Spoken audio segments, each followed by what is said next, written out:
sebagai Iya, pengacara itu kalau dititipkan. sepengetahuan saya sih ya selama Mm-mm. ini saya dampingi kurang lebih 5 tahun bahwa Bintang itu belum pernah ya dititipkan ke Kang Ecet, nggak pernah itu saya dengar.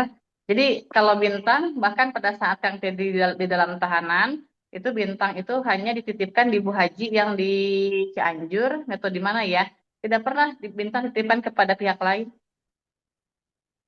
Jadi memang dititipkannya ke Pak Haji Bu Haji aja, nggak ada pihak Ya, lain lagi ya Bu ya, ya? Karena ya, itu yang ya. Jadi dipertanyakan kemarin juga sama itu. sudah dianggap bahwa Bu Haji Pak Haji itu sudah dianggap ya apalah orang tua kandung dari Kang Teddy itu sendiri sih. Jadi memang dia percaya kepada Bu Haji itu. Berarti Bu, perihal yang dititipkan ke Pak Ecet selama kemarin Kang Teddy sendiri di dalam Oh tahanan itu enggak juga ada. salah ya, Bu? Itu enggak ada info dari Kang Teddy titipkan ke Kang Ecet, apalagi ya Kang Ecet tahu sendiri lah pihaknya, mestinya berpihaknya kemana. Gak mungkin Kang Teddy percaya nitipkan Bintang kepada Pak Ecet. Kalau untuk sekarang ini posisinya Bintang mungkin di mana, Bu? Posisinya di Bandung ya, jadi dia itu ngekos berdua sama Kang Teddy di Bandung. Jadi memang Bintang itu nggak pernah ya lepas dari bapaknya itu kemana-mana pasti ngikut terus. Oke. Bu, saya mau mempertanyakan juga sih Bu. Maksudnya mungkin kan memang udah diberikan kuasa kepada pengacara dan pengacara yang selalu berbicara ke media gitu. Mungkin kenapa sih Bu, Kang Teddy nggak pernah yang mau muncul gitu untuk ya sekedar ada di samping pengacara ketika preskon gitu atau Zoom gitu. Iya, karena kondisinya kan bahwa anaknya itu kan nggak mau pisah sama bapaknya kemana-mana ngikut terus. Jadi Kang Teddy sendiri berpikirnya kalau misalkan anaknya ikut sering tampil atau ke-shoot juga kan kurang bagus ya bagi mental anak. Jadi dia Baik. lebih baik ambil sikap ya udah nggak perlu muncul di media atau apa gitu kan itu untuk menjaga psikis Bintang itu sendiri. Ibu izin, mungkin boleh tahu nggak sih Bu kesibukan dari Kang Teddy sendiri seperti apa sih Bu? Karena kan sekarang mencuat bahwa kenapa selalu Kang Teddy sendiri ini menuntut atau meminta atau permohonan perihal tentang hak yang eh, harusnya itu bisa dibilang itu milik Bintang begitu. Apa sih Bu yang Iya, membuat iya. mendasar Teddy sendiri pengen Kem- sekali ah, gitu? ah. Kembali lagi bahwa saya tekankan bahwa di sini tidak ada nominal atau objek yang dituntut ya. Bahwa di sini itu hanya meminta hanya pengesahan penetapan siapa saja yang menjadi ahli waris dari almarhum Lina.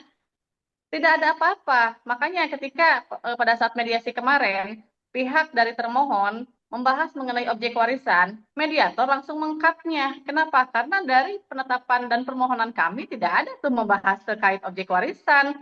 Jadi jangan salah kaprah atau salah paham atau apapun bahwa kami tidak menuntut sepeser pun harta warisan dari almarhum, apalagi dari Kang Sule. Itu salah besar ya jika berpendapat seperti itu.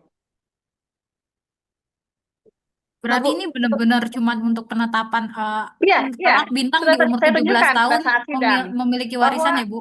iya nggak ada. Itu saya tunjukkan pada saat itu surat permohonannya bahwa yang kami tuntut itu adalah siapa saja yang menjadi ahli waris dari almarhum itu aja.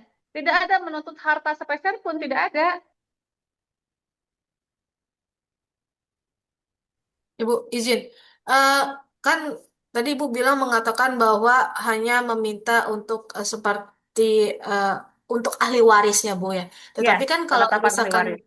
untuk penetapan ahli waris, tetapi kan biasanya kalau untuk penetapan ahli waris, biasanya di belakang-belakangnya kan pasti ada objek atau subjek yang dituju Bu. Mohon maaf seperti warisan atau apa. Kan eh, nantinya Bintang pun umurnya di atas 17 pun pasti akan meminta hak ya untuk entah itu biaya sekolah, biaya kuliah. Pasti kan ujung-ujungnya ke sana, Bu. Ini bagaimana nih, Bu? Intinya bahwa kami di sini kuasa hukum menegaskan bahwa kami ya tidak akan menuntut sepeser pun warisan dari almarhum. Itu aja titik. Kalau untuk penetapan ahli waris, karena butuh untuk legalitas Bintang ke depannya, untuk dokumen, untuk kepastian hukum. Kalau untuk harta warisan, tidak sepeser pun akan kami tuntut.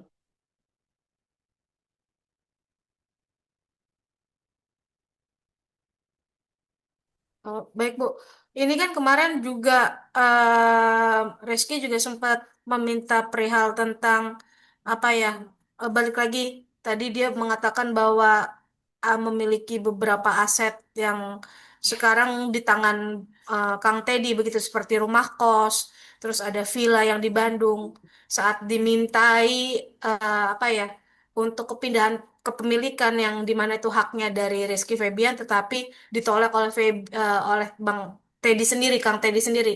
Ini gimana nih Bu? Padahal surat-surat sudah komplit dan segala macam seperti dipersulit oleh Kang Teddy sendiri. Oh ya, kembali lagi itu silahkan ya. Bahwa Kang Teddy tidak ada dokumen atau surat-surat legalitas atau surat tanah yang dipegang oleh Kang Teddy itu pun nggak ada ya. Kalau memang ada silahkan buktikan, saya bilang. Nggak ada yang dipegang oleh Kang Teddy, apapun itu nggak ada. Berupa dokumen atau misalkan aset dari almarhum, tidak ada.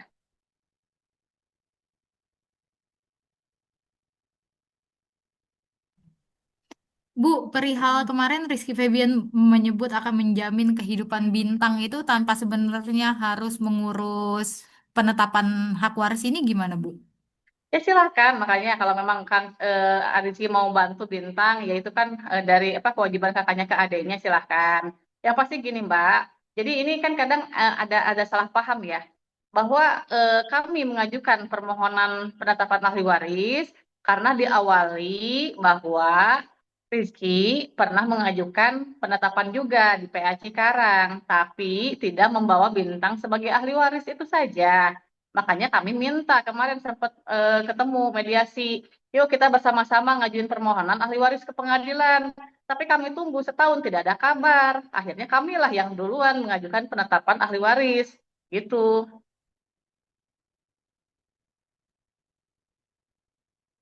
Bu, izin.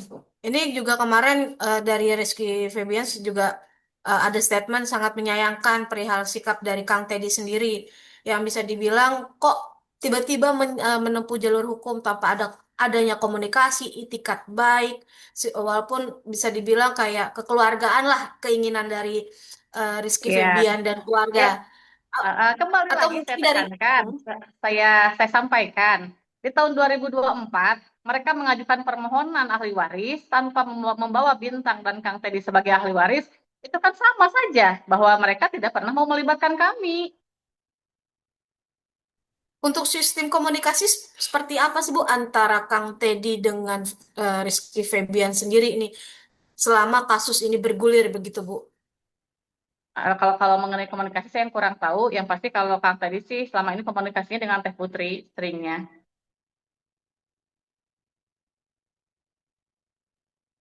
Berarti tidak ada namanya penolakan atau mungkin tidak adanya maksudnya dalam arti untuk segi komunikasi tidak dipersulit oleh Kang Teddy Tidak ada. untuk Kan tadi selalu eh, terbuka ya pintu ininya kalau memang ada komunikasi atau memang kita mau mediasi damai, ya kita terbuka kok. Tidak pernah kami mempersulit.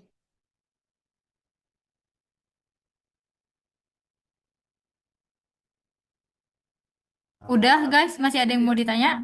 Kapan-kapan buat gue ngejale di luar. Ibu mungkin terakhir kalau dari harapan Kang Teddy sendiri udah adanya permohonan ini, Kang Teddy sendiri maunya seperti apa?